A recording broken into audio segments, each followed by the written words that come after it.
perhaps they don't know any other profession except to sell their services, to kill and to loot and plunder.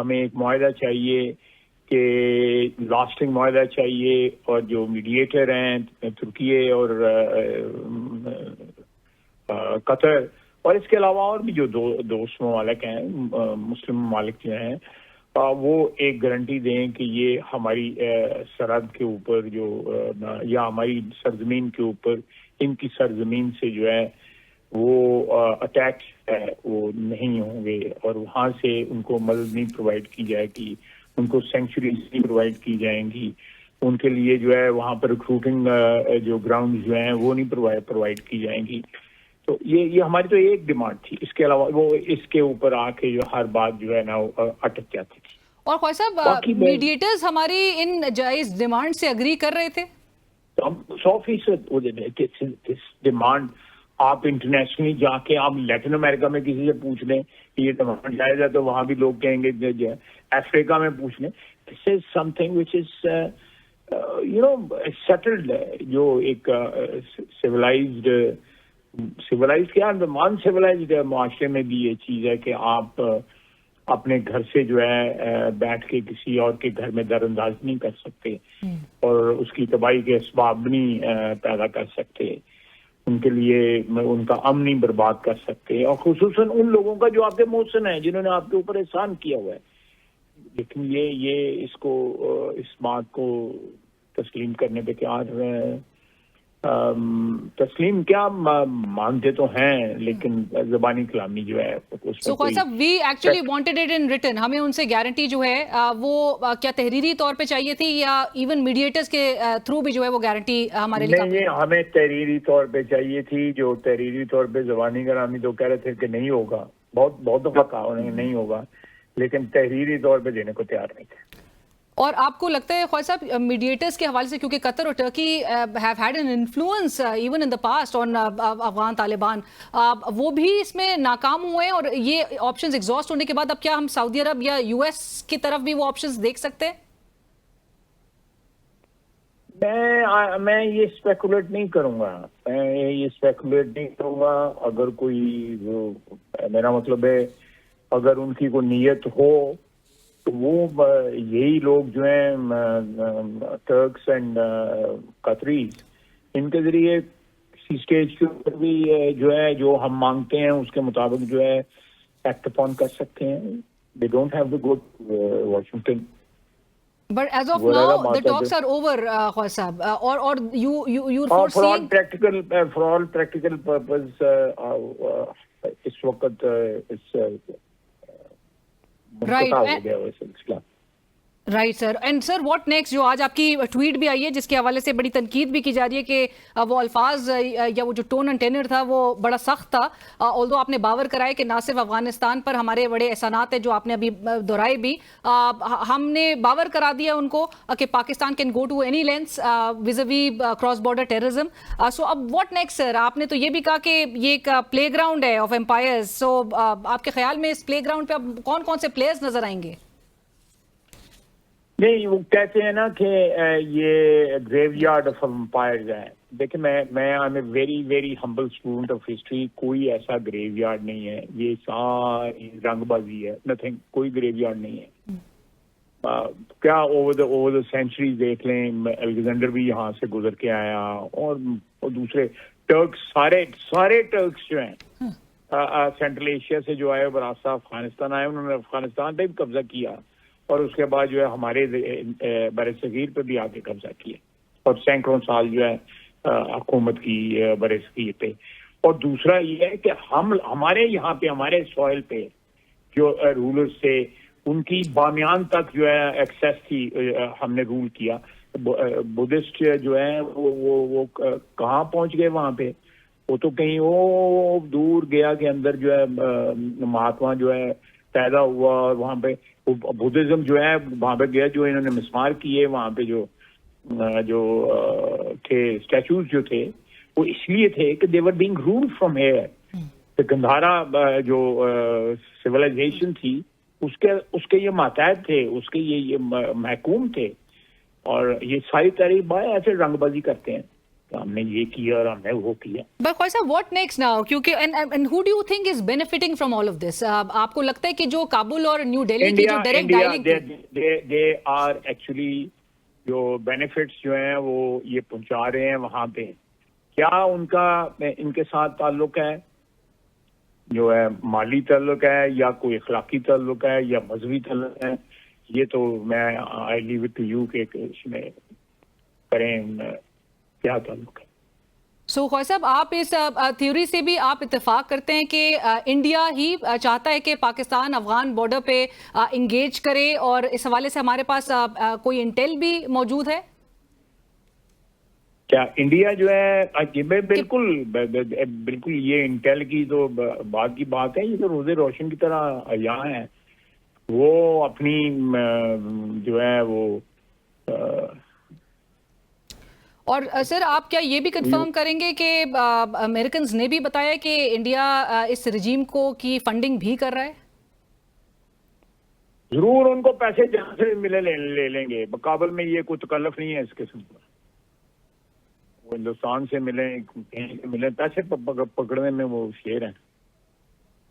سو خواہ صاحب، اب افغان رجیم کے ساتھ آخر میں یہ ضرور بتائیے گا، کیونکہ آپ کی آج کی ٹویٹ کے بعد اور یہ جو ایک تاثر اب یہ ہے کہ ایک ملٹری اسکیلیشن کی طرف معاملات جائیں گے، یہ تنقید ضرور کی جا رہی ہے کہ بلینز آف ڈالرز یا بلنٹ فورس بھی افغانستان کو بینڈ کرنے میں ناکام رہے. سو کیا مزید ان کے ساتھ کوئی اسٹریٹجی ایک یا ڈپلومیسی اور ایک پیشنس کا مظاہرہ کرنے کی ضرورت ہے؟ دیکھیں، کوئی یہ چیزیں تو اسی وقت ڈیمونسٹریٹ ہو سکتی ہیں کہ اس کے کوئی لوازمات ہمیں نظر آئے ہیں. اس وقت تو کوئی لوازمات نہیں ہیں. اور دیکھیں بالکل یہ بلکہ میں نے بھی ایک وقت ٹویٹ کیا تھا، اور when I look back I think in hindsight کہ وہ ان کے متعلق میری اسیسمنٹ جو تھی وہ مس پلیس تھی. لیکن ان کی جو جنگیں جو ہیں لڑی گئی، دونوں جنگیں جو لڑی ہیں انہوں نے سوویت یونین کے خلاف بھی اور نیٹو فورسز کے خلاف بھی، اس میں پاکستان کا پیوٹل رول تھا. پاکستان رول وہ پلے نہ کرتا تو یہ کبھی بھی جو ہے اس میں کامیاب نہیں ہو سکتے تھے. پاکستان کے بغیر پاکستان کا ایلیمنٹ جو ہے ٹوٹلی انڈسپینسیبل تھا. رائٹ. اور خواہ صاحب، کیا یہ ریگریٹ بھی کیا جا رہا ہے کیونکہ ہم پر تواتر سی الزامات بھی عائد ہوئے کہ ہم نے بنایا بھی ان کو سپورٹ بھی کیا، اور اب یہ ہمارے اوپر ہی اتنی چڑھائی کر رہے ہیں؟ دیکھیں، میرا اس میں ایک آرگومنٹ ہے، لیٹس ناٹ ڈسکس. یہ اس وقت کی حکومتیں جو تھیں دے تھاٹ کہ یہ ان کی حکومتوں کو یہ ساری کی ساری ارینجمنٹ جو ہے supporting the coalition in Afghanistan and supporting American resistance اور جو بھی آپ اس کو کہہ لیں and fighting with the Soviet Union and Soviet Union کے جو بھی اس وقت allies تھے افغانستان کے اندر، اس میں ہماری دونوں اس وقت کی حکومتوں کا جو ہے نا ذاتی جو ہے انٹرسٹ وابستہ تھا. As a very humble student of history میرا اپنا خیال ہے کہ ہمارا بنتے نہیں تھا وہاں پہ دونوں دفعہ دخل دینا چاہیے. جناب مشرف بھی ڈھونڈتے تھے کہ کوئی ہمیں کوئی سہارا، ان کو کوئی سہارا دے دے، کوئی پیڑی چنگی جو ہے وہ لیجیٹمیسی ان کو دے دے. تو انٹرنیشنل اور وہ کولیشن میں شامل ہو گئے. اسی طرح جنرل ضیاء کی بھی سیم پرابلم تھی، لیجیٹمیسی ڈھونڈ رہے تھے. اور پھر جو ہوا that's part of our history. اگر وہ دونوں ایڈونچرز ہم نے نہ کیے ہوتے تو آج جو سچویشن میں ہم ہیں اس میں بالکل قطعی طور پہ نہ ہم ہوتے. سو خواہ صاحب، یعنی کہ ہم سیکھ گئے ہیں یہ بیگیج جو ہے اس وقت کا کیری کر رہے ہیں. جی میں نے کہا کہ ہم ماضی سے وہ سیکھ گئے ہیں اور now we'll stick to our current policy and strategy. انشاءاللہ. رائٹ. خواہ صاحب، لاسٹ میں سیز فائر جو غزہ کے حوالے سے نظر آ رہا ہے بڑا بلیٹنٹلی اسرائیل جو ہے اس کی وائلیشن کر رہا ہے. 104 فلسطینی جو ہے وہ شہید کر دیے گئے ہیں. انٹل سم ٹائم اگو ہم کافی بوسٹ کر رہے تھے اس سیز فائر کو کہ جس نے بڑے ملینز آف لائفز بچا لی ہیں. وزیر اعظم شہباز شریف صاحب کی شرم الشیخ میں وہ تقریر بھی جو ہے وہ سب کے سامنے ہے. یہ what happened to that ceasefire sir, اور are we sending peace troops? دیکھیں وہ ایسکلیشن تو رکی. یہ میں نہیں کہوں گا کہ ٹوٹلی سیز فائر ہوئی ہے یا 100% اس کی امن جو ہے وہ ریسٹور ہوا ہے. آپ بالکل صحیح کہہ رہی ہیں, لیکن آپ دیکھیں کہ جس نہج پہ یا جس ہائٹ پہ یہ سارا کچھ پہنچا ہوا تھا اس سے کہیں زیادہ کم ہو گیا ہے یہ اب جو اس وقت جو حالات ہیں. حالات جو ہے ابھی بھی آئیڈیل نہیں ہیں. میں آپ سے کرتا ہوں اس وقت بھی فلسطینیوں کی شہادتیں ہو رہی ہیں. جو ایک منہ زوری جو ہے اس کی اسرائیل کی وہ ختم نہیں ہو رہی. تو یہ ساری باتیں جو ہیں ابھی ہیں, اور جو لوگ بھی اس سارے پروسیس میں انوالو ہوئے ہیں obviously they'll have to ensure کہ یہ جو ایگریمنٹ ہے یا جو بھی ارینجمنٹ جو ہے یہ افیکٹولی گراؤنڈ پہ نظر آئے. جو اس وقت آپ ٹھیک کہہ رہی ہیں کہ نظر پوری طرح نظر نہیں آ رہی. وائلیشن سر یہ بڑی بلیٹنٹلی بریچ کیا گیا ہے یہ سیز فائر اسرائیل کی طرف سے. دیکھیں اس اسٹیٹ کا ایگزسٹنس ہی بلیٹنٹ وائلیشن ہے, تاریخ کی بھی سویلائز ورلڈ کی بھی. وہ تو واردات ہی جو اسرائیل کو کریٹ کرنے کی جو کی گئی تھی وہ بھی میرا مطلب ہیومینٹی کے جتنے بھی کوئی پرنسپلز ہیں ان کو وائلیٹ کیا گیا تھا کہ کسی کی زمین کسی کے بندے اٹھا کے وہاں پہ جا کے بسا دیے گئے جو ہے سچ اے ہیوج ٹریجڈی. کوئی تاریخ میں اس قسم کی کوئی مثال نہیں آپ کو ملتی جو ہے ایبسولوٹلی. اور تاحال لیگل آکوپیشن اور فلسطینیوں کو شہید کرنے the carnage or the tragedy or the misfortune it goes on, you know. اس کا کوئی تھمنے کا جو ہے نظر نہیں آ رہا جو ہے. رائٹ. اور خواجہ صاحب ہم پاکستان کیا پیس ٹروپس بھیج رہا ہے اور کیا یہ پارلیمنٹ میں ڈیبیٹ ہونی چاہیے اس پہ؟ کس پہ جی؟ یہ جو پیس ٹروپس بھیجنے کا جو فیصلہ کیا گیا تھا, are we sending any peace troops to Gaza? مجھے ابھی تک اس کے مطلب کوئی فائنل نہیں پتا. لیکن کسی بھی اس قسم کے فیصلے سے قبل پارلیمان کو آپ کے خیال میں اعتماد میں لینا چاہیے؟ جی پارلیمان کو سر, پارلیمان کو, عوام کو اعتماد میں کسی بھی اس فیصلے سے قبل لینا چاہیے؟ جی ہم تو عوام کو جو ہے بالکل پتہ ہے, ہم کوئی چوری چھپے تھے نہیں, ہم پروف بھیج رہے. میرا خیال ہے کہ ایک یہ آسن قدم ہے جو اٹھایا جا رہا ہے جس میں جو ہے وہ پاکستان ایک بڑا امپورٹنٹ رول پلے کر رہا ہے اپنے بھائیوں اپنی بہنوں کو وہاں پہ پروٹیکٹ کرنے کے سلسلے میں جو ہے وہ اپنے ٹروپس وہاں پہ بھیج رہے ہیں تاکہ کوئی اگر فرض کریں کوئی ٹروپس ایسے ہوں جو نہ اتنی سمپتھی رکھتے ہوں یا ان کا بانڈ جو ہے ان لوگوں کے ساتھ فلسطینیوں کے ساتھ اتنا اسٹرانگ نہ ہو تو لازمی طور پہ اس کے پھر نتائج جو ہیں اس طرح کے تو نہیں ایکسپیکٹ کیے جا سکتے. بہت شکریہ خواجہ صاحب, thank you so much for your time sir. وزیر دفاع خواجہ صاحب اس وقت ہم سے گفتگو کر رہے تھے جنہوں نے کہا کہ افغان طالبان رجیم کو چونکہ بار بار تواتر کے ساتھ یہ مواقع دیے گئے کہ ان کے ساتھ مذاکرات کیے جائیں اور کسی ایک معاہدے پر کسی ایک نتیجے پر اترا جائے, لیکن کسی بھی قسم کی تحریری گارنٹیز وہ دینے کو تیار نہیں تھے. اور ہر بار یہ جو 4 راؤنڈز ہمیں ادوار نظر آئے استنبول میں بھی, اس میں بھی وزیر دفاع کی جانب سے جس طرح سے بتایا گیا وہ بار بار وہاں پر جو ریپرزینٹیٹیوز تھے وہ کابل فون کر کے بات کرتے تھے اور اس کے بعد جو ہے وہ اپنی ہٹ دھرمی ان کی جانب سے جو نظر آ رہی تھی وہ برقرار تھی. کوئی بھی پختہ گارنٹیز دینے سے وہ قاصر رہے. پاکستان ان کو بار بار کراتا رہا ہے کہ بہت انگنت احسانات افغانستان کے اوپر پاکستان کے موجود رہے, لیکن اب کراس بارڈر ٹیررزم کے حوالے سے پاکستان کا موقف بڑا کلیئر ہے, پاکستان کی اسٹریٹجی بڑی کلیئر ہے. اگر وہ پاکستان کو اور وہ اپنے انجام کو, جس طرح سے خواجہ صاحب نے آج اپنے ٹویٹ میں بھی لکھا ہے کہ اگر تو اپنے انجام کا حساب وہ ضرور رکھیں کیونکہ پاکستان کے عزم اور صلاحیتوں کو آزمانا ان کے لیے بہت مہنگا ثابت ہوگا. پروگرام میں وقت ہوا ایک بریک کا, ہمارے ساتھ رہیے.